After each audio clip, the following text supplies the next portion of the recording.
అందరికి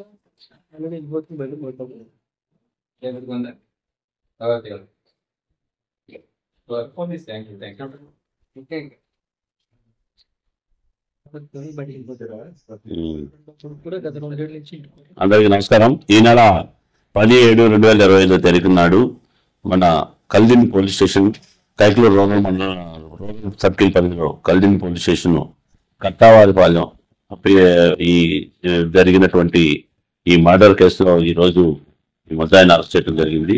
ముఖ్యంగా ఆ 17వ తారీఖు నైట్ భర్త అయినటువంటి ఈ పెద్దిరాజు అని ఎవరైతే ఉన్నారో కట్టా పెద్దిరాజు, ఇతను భార్యని అతి క్రూరంగా చంపేశాడు. ముఖ్యంగా ఏంటంటే ఇతనికి ఇద్దరు కుమారులు ఉన్నారు. ఇతను ఏంటంటే గత కొన్ని సంవత్సరాల నుంచి పని అది మానేసి మామూలుగా తిరుగుతూ ఇంట్లో వాళ్ళు కష్టపడి భార్య పెంచడం చేస్తుంటే ఇతను కొంత 33 సెంట్ల పొలం ఉంది. ఇది ఎట్లయినా అమ్మేసుకొని వీళ్ళకి దక్కకుండా చేయాలి, నన్ను సరిగ్గా చూడలేదనే ఒక వీళ్ళ మీద ఏకీభావం పెంచుకొని వాళ్ళతో దాంతో పెద్ద కుమారుడు మొన్నటిదాకా ఉండేవాడు. అతను కూడా ఇంట్లో నుంచి బయటకు వెళ్ళిపోయేదాకా ఇతను చేస్తే అతని మీద కూడా ఒకసారి గొడవపడి అటాక్ చేయబడితే ఇతనితో ప్రమాదం అని చెప్పేసి అతను ఎప్పుడో బయటకు వెళ్ళిపోయాడు. అదేవిధంగా చిన్న కుమారుడు గత 2 సంవత్సరాల నుంచి వేరే చోట ఉంచుకొని అతని జీవనం అతను సాగిస్తూ ఉన్నాడు. ఇలాగా భార్యతో తరచూ గొడవలు పడుతూ ఉండటంగా ఇది వీళ్ళకి ఉమ్మడిగా సంపాదించుకుని ఈ ఆస్తి ఏదైతే 33 సెంట్లు ఉందో తను అమ్మేసుకుంటానికి బేరం పెడుతున్నాడు.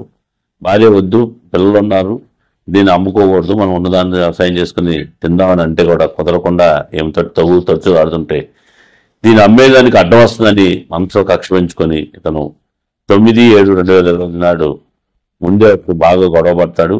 ఈమెను ఏదో ఒక చంపాలని ముందు నుంచి ఒక సుమారు 2 నెలల నుంచి ఇతను ఒక పథకం ప్రకారం ఈ అమ్మాయి మీద చేస్తూ భీమవరం వెళ్ళి ఒక కత్తిని కూడా కొనుక్కొచ్చుకుంటాడు. కమ్మ కత్తిని కొనుక్కొచ్చుకొని ముందే సిద్ధం చేసుకుని ఇంట్లో అదే రోజు రాత్రి ఇతను 10వ తారీఖు తెల్లారుజామున అతి క్రూరంగా కారణంగా నరికి చంపేసి నెమ్మదిగా ఇతను తప్పించుకోవటానికి తాను కూడా ఉరేసుకున్నట్టు, ఆ పాయిజన్ తాగినట్టు, తర్వాత చిన్న అతనికి చాకు ఉంటుంది, ఆ చాకు పెట్టి పోసుకుని రక్తం చేసి మొత్తం అంతా కూడా ఇచ్చేస్తాడు.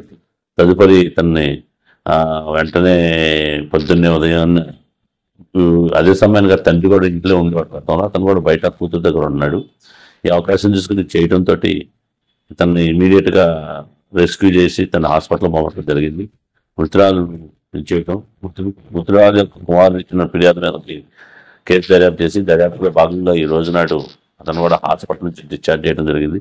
డిశ్చార్జ్ చేసిన సమయానికి మన Eluru Kaikaluru rural circle CI గారు వి రవికుమార్ గారు, వాళ్ళ కల్దిన్ ఎస్ఐ వెంకటేశ్వరరావు గారు ఆధ్వర్యంలో ఇతన్ని అరెస్ట్ చేయడం జరిగింది.